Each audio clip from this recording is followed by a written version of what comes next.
जय माता की। जय बोले। जय भोले। जय माता की। जैसा आसन वैसी सोच। इसको समझने के लिए मैंने एक लंबे समय तक अनुभव किया। जैसा कि मैं कहता भी हूँ कि जब तक मैं कोई चीज़ का अनुभव नहीं कर लेता हूँ तब तक उसे आप लोगों के सामने प्रस्तुत नहीं करता। और आप इधर देख ही रहे हैं, पिछले 4-5 वीडियो से मैं वापस पुराने इस तरह से आसन पे आ गया। इस आसन पे आज से 10 से 11 महीने पहले बैठता था। फिर आप लोगों ने देखा ही होगा कि मैं कुर्सी पे बैठने लगा था। इसके पीछे की भी कहानी बहुत ही सोच और मेरे को एक अनुभव कराने वाली थी। जब मेरा आखिरी वीडियो रिकॉर्ड हो रहा था उसके पश्चात एकदम से मुझे एक प्रश्न सामने आया कि अगर तुम नेता होते तो क्या करते। तो मैंने सोचा कि अगर मैं नेता होता तो क्या करता।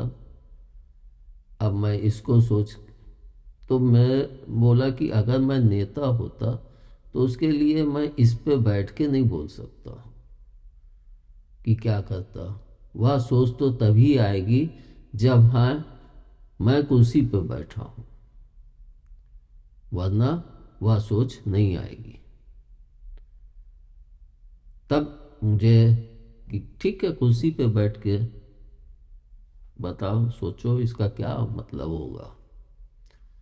तो मैं कुर्सी मंगाया, फिर उस पे बैठ के जो अनुभव किया और जो बोला, जो दिक्कतें हुई, उन सबका निष्कर्ष जाके जो निकाला तो वही कि आसन का हमारी सोच पे बहुत बड़ा प्रभाव पड़ता है।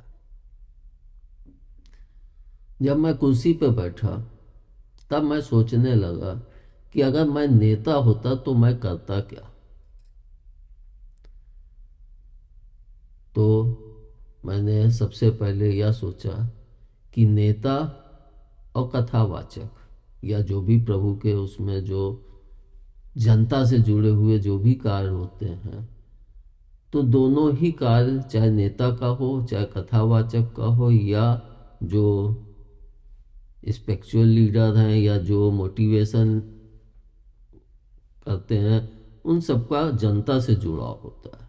क्योंकि जनता का तो सभी से जुड़ा होता है, मगर इनका एक विशेष समूह के रूप में जनता से जुड़ा होता है। तो मैंने कहा कि सबसे पहले तो जैसे कि कथावाचक लोगों के दिलों में अपनी जगह बनाते हैं, उनके दिल में उसके व्यक्ति जो भी उस आसन पर बैठा होता है उसके दिल में उसके प्रति बहुत प्रेम जागृत हो जाता है। अगर उसकी बातों का उसके प्रभाव पड़ रहा है और वह उसके कहे हुए वाक्यों से संतुष्ट है और खुश है, तो वह अपने दिल में उसको जगह दे देते हैं। इसको मैं ऐसे भी देख सकता हूँ, जैसे हनुमान जी थे तो वो सीताराम की मूर्ति अपने दिल में बसाए थे जिसको उन्होंने दिखाया था। तो मैंने सोचा कि अगर मैं नेता हूँगा तो सबसे पहले तो मेरे को एक कठिन परिश्रम करना पड़ेगा। क्योंकि किसी भी मार्ग में चलें तो सर्वप्रथम हमें कठिन परिश्रम करना पड़ता है। तो कठिन परिश्रम करना पड़ेगा, लोगों की सहायता करनी पड़ेगी, लोगों के लिए हर समय जागृत रहना पड़ेगा, हर समय उपलब्ध रहना पड़ेगा। उनके लिए ऐसे कार्य करूं कि उनके दिल में मेरे प्रति एक प्रेम और एक अथाह प्रेम का संचार हो सके। क्योंकि हम लोग देखते ही हैं कि कोई भी नेता होता है, जब तक उसके प्रति जनता के दिल में प्रेम नहीं होता है वह कभी भी विजयी नहीं होता है। तो सबसे पहले मेरा कार्य है कि जनता के दिल में अपने प्रति वह स्थान बनाना। तो उसके लिए हमें मेहनत जनता के लिए हर समय प्रस्तुत रहना पड़ेगा। जब जनता के द्वारा मैं किसी भी पद के लिए, मतलब चाहे एमएलए हो, चाहे विधायक हो, जो भी हो, एमएलसी हो, जब चुन लिया जाऊंगा तो फिर मेरे को कैसे करना है। तो मेरे मन में आया कि जैसे कि जितने भी स्पिरिचुअल लीडर बैठते हैं तो उनको कोई तनख्वाह नहीं देता है, बल्कि जनता ही आके चढ़ाती है, जिससे उनका संपूर्ण खर्च चलता है और बहुत सही ढंग से और बहुत अच्छे से। जितना अच्छा उठान उतना ही सुख सुविधाएं प्राप्त होती हैं। तो जब मैं चुन लिया जाऊं, जनता अगर मुझको चुन के किसी पद, मतलब किसी भी उस पे विधायक या जिस उसमें भी चुनती है, उसने चुना, चुनने के पश्चात भी हमारे दिमाग में कभी घमंड नहीं आना चाहिए, क्योंकि हम शॉर्ट टाइम के लिए कोई कार्य ना करें। जो भी कार्य करें वो एक लंबे समय के लिए सोच कर करें और ऐसा कार्य करें कि इस संसार से जाने के पश्चात भी लोगों के दिलों में हमारी यादें जागृत रहें। वो सोचे कि हाँ, जैसे कि गांधी जी को लोग याद करते हैं, सोचे इस प्रकार से। तो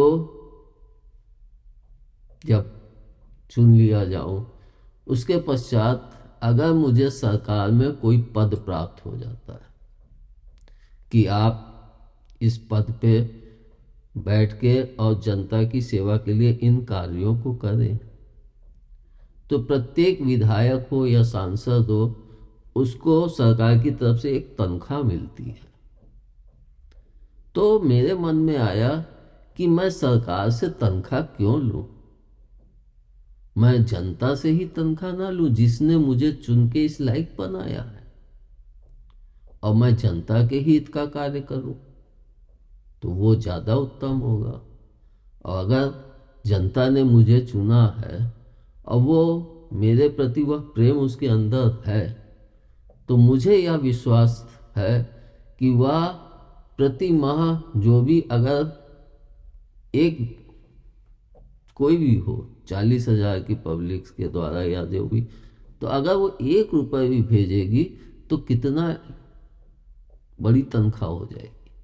लेकिन यह भी मैं अनुभव के द्वारा जानता हूं कि जब व्यक्ति के दिल में प्रेम जागृत होता है तो वो 1 रुपये नहीं भेजता है, और जितनी उसकी श्रद्धा बढ़ती है उतना ही वो अपने उस नेता के लिए सुविधाएं या धन भेजेगा। इसको हम ऐसे भी देख सकते हैं कि अगर जन चेतना अच्छे से हम जागृत करें तो जनता हमें कहां से कहां बैठाल देती है, और अगर जनता नहीं चाहती है तो वह मिनटों में हमें कहां से उठा के कहां नीचे उठा के फेंक दे। हम इसको यूं देख सकते हैं, जैसे श्री राम जी की प्राण प्रतिष्ठा हुई तो उस मंदिर के निर्माण के लिए जो धन की उपलब्धता चाहिए थी, उससे बहुत अधिक मात्रा में धन जनता ने प्रभु के लिए भेजा, और इतना धन भेजा कि मूल धन से तो 1 रुपये भी नहीं लगा, और पूरा मंदिर सिर्फ जनता के द्वारा भेजे गए धन के ब्याज से ही पूरा मंदिर निर्मित हो गया। तो आप सोच सकते हैं कि जनता के दिल में अगर प्रेम जग जाए तो आपके लिए वो क्या कर सकती है। और हम इसको ऐसे भी देख सकते हैं कि जैसे हमारे प्रधानमंत्री जी लोगों के दिलों में एक अपना स्थान निर्मित किए, बहुत अधिक मात्रा में, जैसा उनकी इस समय ख्याति है वह दृष्टिगत होती है। अगर वह आज जनता से कहें कि वैसे तो उन्हें तनख्वाह की आवश्यकता ही नहीं है, क्योंकि वह जो सरकार से भी मिलती है वह भी देश हित में ही प्रयोग कर देते हैं, लेकिन अगर वो जनता से कहते कि आप लोग मुझे 1 रुपये तनख्वाह दीजिए या जो भी आपकी इच्छा हो वो दीजिए, क्योंकि कोई भी व्यक्ति 1 रुपये तनख्वाह नहीं भेजेगा, तो उनको कितना रुपया हर माह पहुंच जाएगा, इसको आप सोच नहीं सकते। शायद मैं तो समझता हूँ पर मंथ उनको 2-4 करोड़ तो आराम से आ जाएगा। इतना तनख्वाह तो सरकार भी नहीं देगी, तो फिर जब हमें जनता तनख्वाह इतनी देगी तो हमें घपलाबाजी और ठगी करने की कोई आवश्यकता नहीं रहेगी, और हमारे मन में कभी घमंड भी नहीं आएगा, क्योंकि हमको जनता इतना दे रही है कि हमको उसमें संपूर्ण संतुष्टि रखनी, और जनता के हित का कार्य करते रहेंगे तो जनता हमें और पलक पावड़े बिछा के हमको उठाती जाएगी। यानी जन चेतना हम जितनी अच्छे से जगा लेंगे, जनता हमें उतना ही अपने दिलों में स्थान देगी।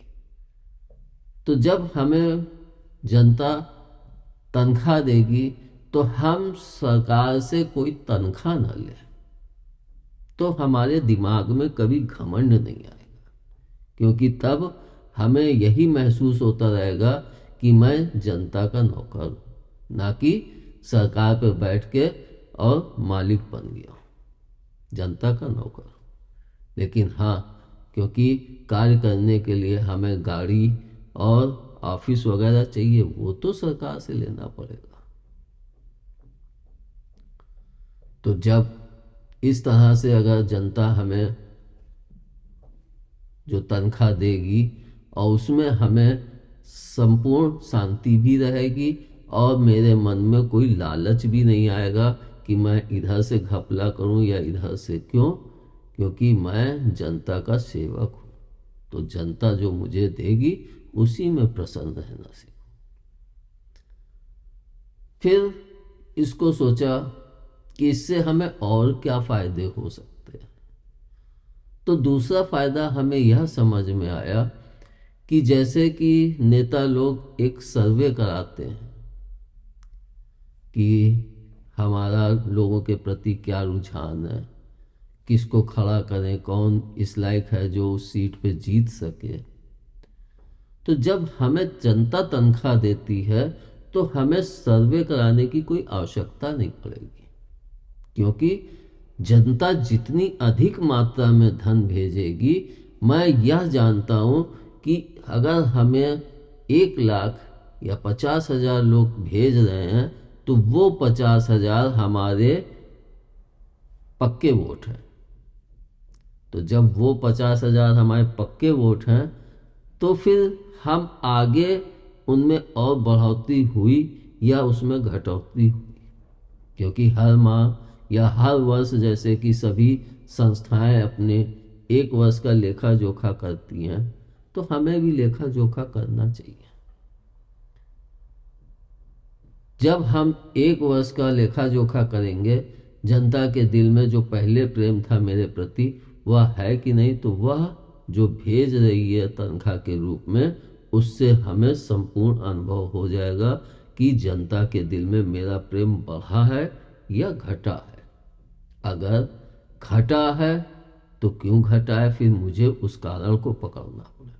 कहीं मेरे दिमाग में घमंड तो नहीं आ गया कि मैं अब नेता हो गया हूँ तो मैं गाड़ी से चलूँ, मैं क्यों लोगों के आगे झुकूँ, 5 वर्ष बाद फिर जाऊंगा, जैसा कि होता था पहले देखता था।